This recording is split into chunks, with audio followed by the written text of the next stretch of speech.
Voyez ce qui arrive quand un islamiste débat avec Katie Hopkins sur les réseaux musulmans d'exploitation sexuelle. Regardez. Arrêtez tout. Devinez quoi? Les immigrés commettent parfois des crimes. Au Royaume-Uni, nous avons chaque jour environ 200 femmes et 50 enfants qui sont victimes de viols et d'abus sexuels. Ne faisons pas semblant une seconde que cela soit causé par les immigrés et des vagues de cafards, comme Katie en a déjà parlé dans le passé à propos des migrants qui viennent ici. Je veux dire, la déshumanisation et la stigmatisation des immigrés, des étrangers, des musulmans qui viennent en Europe, la xénophobie. Katie elle-même a dit « Montrez-moi les corps flottants dans l'eau, jouez du violon, montrez-moi des gens maigres qui ont l'air tristes. Je m'en fiche toujours. » Elle a aussi demandé l'usage de navires de guerre pour repousser les migrants. Ce genre de propagation de haine et d'hystérie, l'idée que les immigrés sont d'une certaine manière hypersexualisés, qu'ils commettent plus de crimes que les Européens eux-mêmes, qu'il n'y a pas de place, qu'ils sont un fardeau économique. Tout cela n'est que mythe, fable, hystérie, haine et préjugés que des personnes comme Katie et l'extrême droite sont ravies de répandre. Katie, tu es sûrement d'accord en partie. Tu ne penses pas que tous les immigrés sont criminels ou violeurs. Ils ne sont pas pires que les autres. Je pense qu'il n'y a aucune chance, aucune possibilité que je sois un jour d'accord avec un seul mot qui sort du petit visage de me. Tu sais, au final, ce qu'il adore faire, c'est coller des étiquettes comme xénophobe, d'extrême droite, islamophobe. Prépare-toi parce qu'il adore mettre des étiquettes aux gens. Je ne suis pas d'extrême droite. Si l'étiquette te va, porte-la, Cathy. Si l'étiquette te va, porte-la. Non. Ça te dérange? Ça te dérange? Ça te dérange? Mo, tu peux lancer toutes les étiquettes que tu veux, mais elles ne signifient rien pour moi. Je suis une contribuable britannique qui travaille dur et les contribuables ne veulent pas financer des migrants qui viennent dans notre pays et qui ne montrent aucune gratitude pour le fait que nous les avons accueillis.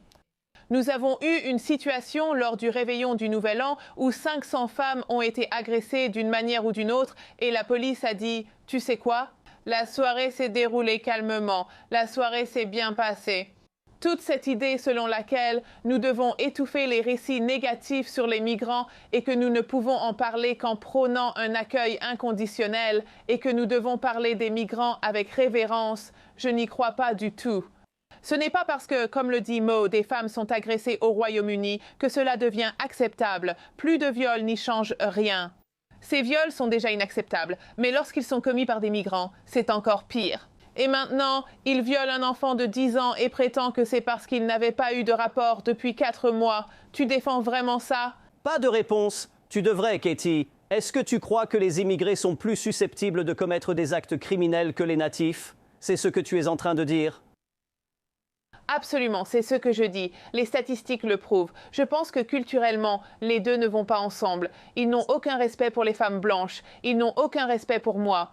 Je suis une sale kafir d'après eux. Ils m'appellent une pute et ils seraient ravis de m'utiliser comme bon leur semble. Et je ne veux pas que moi ni mes filles soyons exposées à ce genre de messieurs. Et d'ailleurs, ce ne sont pas des messieurs.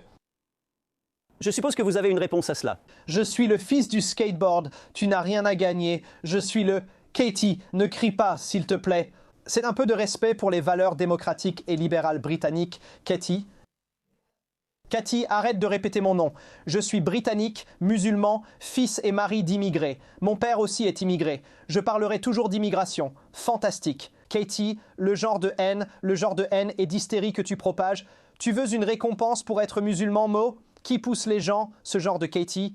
Le genre de haine et d'hystérie que tu propages, c'est le genre de choses qui te font virer de ta chronique, d'accord? Le genre de haine et d'hystérie que tu propages, c'est le genre de choses qui te font éjecter de cette émission du matin. Katie, les gens ne t'écoutent plus. Tu n'as plus de crédibilité. Viré ou pas, tu ne travailles plus pour The Independent, Kate. Je n'ai pas parlé au nom du peuple anglais. Mo, je ne comprends pas ton point de vue. J'aimerais juste poser une question à Katie. Katie est une extrémiste. Non, laisse-moi juste poser une question à Katie. Elle a été très claire sur le fait qu'elle ne veut pas d'immigrants venant au Royaume-Uni. Je voudrais demander pourquoi, malgré un rapport de l'ONU il y a plus d'1 an, peu de choses ont changé. En ce qui concerne les tranches d'âge, plus de 50% des immigrants, des réfugiés dans le monde, ont moins de 18 ans. Et près de 40% d'entre eux ont moins de 11 ans. Vous avez des enfants. Vous pensez sûrement qu'aider les enfants est une bonne idée. Beaucoup ont besoin de protection contre les zones de guerre et les menaces sur leur vie. Bien sûr, vous pouvez maintenant ranger votre violon. Mais franchement, je pense que ce qui est vraiment important, c'est d'envoyer une aide financière à la Syrie afin d'essayer de maintenir les gens sur place. Nous nous occupons d'eux sur place et ils peuvent retourner dans le pays qu'ils aiment. Je ne crois pas que quitter son pays pour un voyage périlleux en Méditerranée soit la bonne solution. Je ne mettrai jamais mon enfant dans un canot pneumatique sans gilet de sauvetage ou avec un gilet de sauvetage qui ne fonctionne pas. Il parle de la Seconde Guerre mondiale, quand les enfants britanniques étaient en danger. Nous les avons envoyés. Si tu me coupes, Mo, je parlerai par-dessus toi. Toi, ici Neil en studio. Katie, je veux juste rebondir sur ce que Neil a dit, je vais aussi parler par-dessus toi, alors. Je voudrais revenir sur ce que tu as dit à propos des enfants. Pendant la Seconde Guerre mondiale, la Grande-Bretagne a évacué ses enfants des villes vers la campagne. On considérait qu'ils étaient en danger de mort. Ils n'ont pas dit « envoyons-leur de l'aide et tout ira bien ». Tu dois bien comprendre qu'il est important de mettre les enfants en sécurité. Je comprends. C'est pourquoi nous venons de donner 3 milliards d'euros à la Turquie pour qu'elle nous aide, construise des logements et des écoles, afin que les enfants puissent aller à l'école. Mais une fois que tu as atteint un endroit sûr, tu dois y rester. Et c'est la raison pour laquelle nous leur avons donné autant de financement. Ne mets surtout pas tes 4 bébés dans un canot pneumatique où ils mourront et tu n'as pas besoin de venir en Grèce ou en Europe. Maintenant, ce qui nous pose problème, puisque tu as mentionné la Seconde Guerre mondiale, c'est que l'Allemagne est tellement désespérée de se racheter pour son passé qu'elle pense devoir accueillir tous les migrants et c'est précisément pour cette raison qu'ils ont commencé à venir ici. Nous avons transformé un filet d'eau en un véritable déluge, et ce déluge doit être arrêté. Et je ne vois pas beaucoup de gens, y compris M. Hanzer, proposer des solutions à ce problème. Mohamed, je voudrais changer un peu de sujet. Un sondage récent en France a interrogé sur la réaction des gens si leurs enfants épousaient des musulmans. Plus de la moitié des personnes interrogées ont déclaré qu'elles y seraient opposées. N'est-ce pas un signe fort que le sentiment anti-musulman n'est pas combattu efficacement ? Oui, je pense que la montée des préjugés et de la haine de l'extrême droite, de l'hystérie, de l'animosité anti-musulmane, des attaques, des incendies criminels de mosquées, des meurtres de personnes dans la rue et des agressions partout. Je pense que nous avons vu ce sombre nuage réapparaître à travers l'Europe. Et c'est ce que l'histoire nous enseigne. De temps en temps, l'Europe semble perdre son chemin. Elle se déconnecte de son passé, de ses traditions de tolérance et de libéralisme et de son attitude exceptionnelle envers l'autre. C'est justement ce type de haine, d'hystérie et de rhétorique d'extrême droite que nous voyons. Le fait que beaucoup de gens en Europe aujourd'hui, et certainement en Grande-Bretagne, soient influencés par des arguments dégoûtants, xénophobes et remplis de haine. Par des gens comme Katie Hopkins, l'extrême droite, Pegida, le BNP et English Defence League. Et je tiens les gouvernements pour complaisants ici, et je tiens les gouvernements pour responsables de leur complaisance et de leur acquiescement. Nous devons sévir contre ce genre de discours de haine. Nous avons une grande tradition d'accueil des immigrés, des personnes ayant besoin d'efforts humanitaires tout au long de la Seconde Guerre mondiale. Et l'idée que les musulmans soient d'une certaine manière considérés comme des étrangers, je trouve cela terrible. C'est que nous ne pouvons pas juger toutes les femmes anglaises blanches par les actions d'extrémistes et de prêcheurs de haine comme Katie Hopkins. De même, on ne peut juger tous les immigrés et musulmans à cause de quelques-uns. Katie, je veux te parler d'un sujet différent. Nous avons vu des prospectus distribués en Europe pour essayer d'expliquer à certains réfugiés comment ils devraient se comporter. Penses-tu que ces initiatives sont efficaces ou est-ce une perte de temps totale ? Non, je pense que c'est une perte de temps totale en fait. Tu sais, dans les piscines, quand j'étais enfant, il y avait des panneaux. Pas de plongeon, pas de bombe, pas de caresses.